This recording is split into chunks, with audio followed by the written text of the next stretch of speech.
In the story of the Transfiguration today, in the Gospel of Matthew, we get to witness a vision of Jesus in all his glory, surrounded by the heavenly population. We get to be a part of a perfect moment on this mountaintop where heaven and earth are no longer separated. We get a glimpse of heaven on earth. This vision is a very important thing in the gospel. The church even dedicates an entire day, Transfiguration Sunday, to this event. And what is meant by the word vision is that what the disciples get to see today is not a natural function of ordinary eyes, but is God-given. God granting us the power to see what otherwise would have been invisible to mortal perception. We are extremely blessed to get to witness the world for a brief moment in the ways that Jesus always sees it, through the heavenly lens. And we get to learn that there is so much more going on here than what we see on the surface. On the mountaintop of the Transfiguration, we come to understand that there are indeed liminal spaces, thin spaces between heaven and earth, and that there will definitely be times in our lives where we get to experience the world where the separation of heaven and earth vanish. And to tell you the truth, I think this kind of stuff happens a lot more than we might imagine. I'd like to share with you an example. Just last week, I was up at Luther Springs Church Camp near Gainesville for the annual Dean's Retreat. And in one of the discussions, one of the assistants to the bishop, Pastor Rob, shared with us an insight about God's presence in his life and in this world. He told us about how over his long career as a pastor, there have been 3 times that he has taken a sabbatical to focus on his own spiritual life. He shares that when he took his first sabbatical, he began it with an experience out in nature, and that very first day, he witnessed a deer run off into the woods.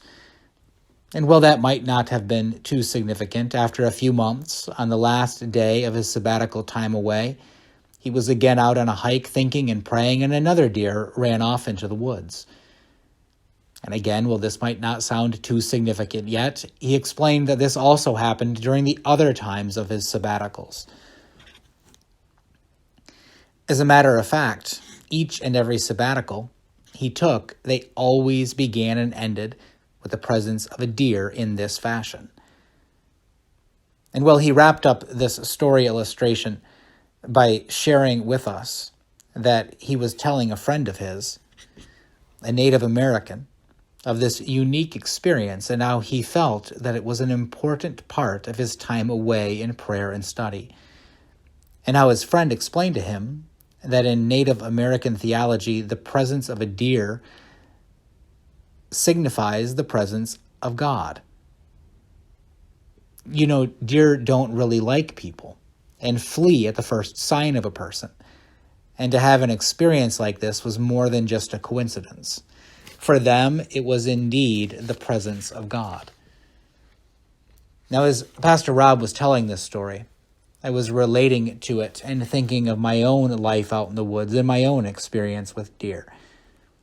There was one time in particular that popped into my head. I was about 12 or 13 years old, and I was sitting out in the snow-covered woods in northern Michigan, just up the road from where my grandparents lived. It was the afternoon of opening day of hunting season, and I was propped up against a pine tree with a shotgun in my hand. I'd never shot a deer before, and actually to this day still haven't, but that's not the point of the story. I was there, though, as the day was starting to get dim, when I heard a noise behind me. I had hoped it was a deer. I turned my head really slowly behind me, but saw nothing. For maybe 15 minutes, I kept hearing the noise of sticks breaking, and I kept slowly turning my head to see what I could see. But unfortunately, I never saw anything. I was beginning to think I was going crazy, and then all of a sudden, 2 deer walked right in front of me, at most 10 feet away. It was them that I had heard. A doe and a fawn, a mama deer and her child, if you don't know the technical terms. And that mama wasn't very happy to see me sitting there.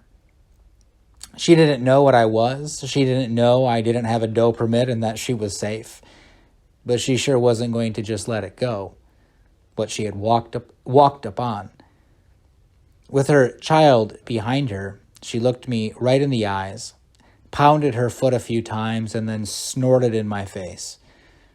I clenched my gun, a little worried about her threatening posture, but I didn't flinch at all. After a moment, I guess the doe saw me as no threat and turned to walk away with her fawn. Before Pastor Rob's story, I didn't know if I had put two and two together yet, but I could definitely see this experience now as a moment when God was present. A special moment out in the woods with a snorting deer. Special for sure, and I knew that the first day.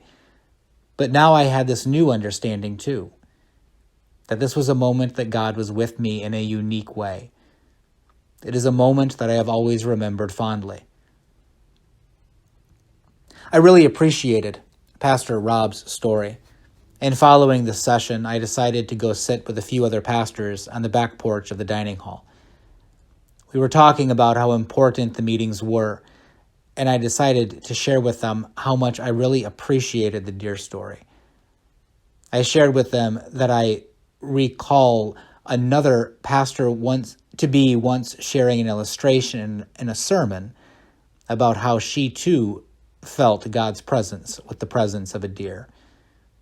It was a sad but important sermon illustration about how one day when she was younger and had decided that she was going to commit suicide, she had walked out into a local Christmas tree farm and sat down. She was convinced that she was never going to leave. As she sat there on the cold ground, she began to pray and felt God convince her that she should not do it. When she opened her eyes, ready to hopefully see the world from a new perspective, staring her right in the face was a deer. A buck with the biggest rack she had ever seen, she said.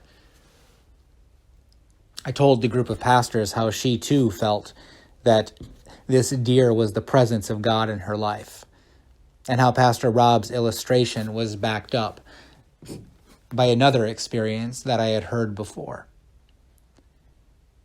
Well, right after that, I decided that I was going to take a moment to head down to the camp dock. It was recently restored, and the maintenance guy reminded me earlier that day to go check it out, that they had worked really hard on it. And so I headed down there, past the Stations of the Cross to the end of the path, past the stacked-up canoes and out onto the dock. I decided that I should call my wife, Sarah, to check in before dinner and see how the family was doing while I was away. When Sarah picked up, she immediately asked me if I had talked with my mom. I told her no and asked why. She has been trying to get a hold of you. Your Aunt Janny died this morning. I didn't even get any missed calls on my cell. That's weird. I'll call you back tonight, I said. Thanks for letting me know. I love you. And so I called my mom to confirm the bad news. It was indeed true. My Aunt Janny had died. I asked my mom how she was doing, and she said that she was okay, but that she was really worried about my grandmother, who had lost her child. I told my mom that I would call her right away. I hung up, and in my pocket I had a bottle of oil that had been shared with me at the beginning of the retreat. It was clove oil that smelled really good, and so I opened it and poured a little out in Janny's memory. I prayed a short prayer for all those who were going to be deeply disturbed by this, especially my grandmother and Uncle Stan. And then I called Grandma. She was still in shock, I think. The call was brief, but I was able to share my condolences and let her know that I would be there on Saturday to be with her. I hung up, but remained very worried about her. Losing your child isn't something that is ever supposed to happen. I said another little prayer for God to be with her and then headed up for dinner. I passed those stacked canoes again and turned right, looking up from my phone, still surprised that I hadn't received any missed phone calls after my family had tried to contact me so many times that day. And all of a sudden, I heard a noise that I had only heard once before in my life. The loud snort of a deer who had been staring right at me, now turning to run away and off into the woods. Now, I know that this may seem like just another ordinary thing. I was out in the woods, and there are deer there often. But not after all that I had experienced that afternoon with the stories about deer. It was God's presence with me in a moment that I really needed God. But even more than that, it was proof to me that God was answering my prayers, and that God was indeed with and going to be with my grandmother, who I was so worried about. I walked out of the woods that day completely convinced, and still convinced, that God had shared with me something special. A moment in my life, a vision of the inbreaking of the kingdom of heaven right here on earth. I got to see and even be a part of one of those perfect mountaintop moments where heaven and earth are no longer separated. And even better yet, like Pastor Rob, to now share this experience of God in my life with you and with my grandmother, to whom I also pointed out how unique it was that experience of mine with the mama and child deer that snorted at me was right down the road from where she and her daughter once lived. The gospel story today shows us that liminal spaces, thin spaces between heaven and earth are real things thanks to Jesus Christ. Maybe not just limited to places either, but to every experience we may have if seen through the right light. And I hope that, like Jesus' original disciples, that once in a while we all get to experience things like this. That we all get that personal proof every once in a while that heaven is already here in some ways, and that in Christ God is with us. Always. Through our relationship with Jesus Christ, may God grant us all the power to see what otherwise would have been invisible to mortal perception. Through Christ, may we all get a glimpse of heaven on earth. May we all know truly how close God really always is. Amen.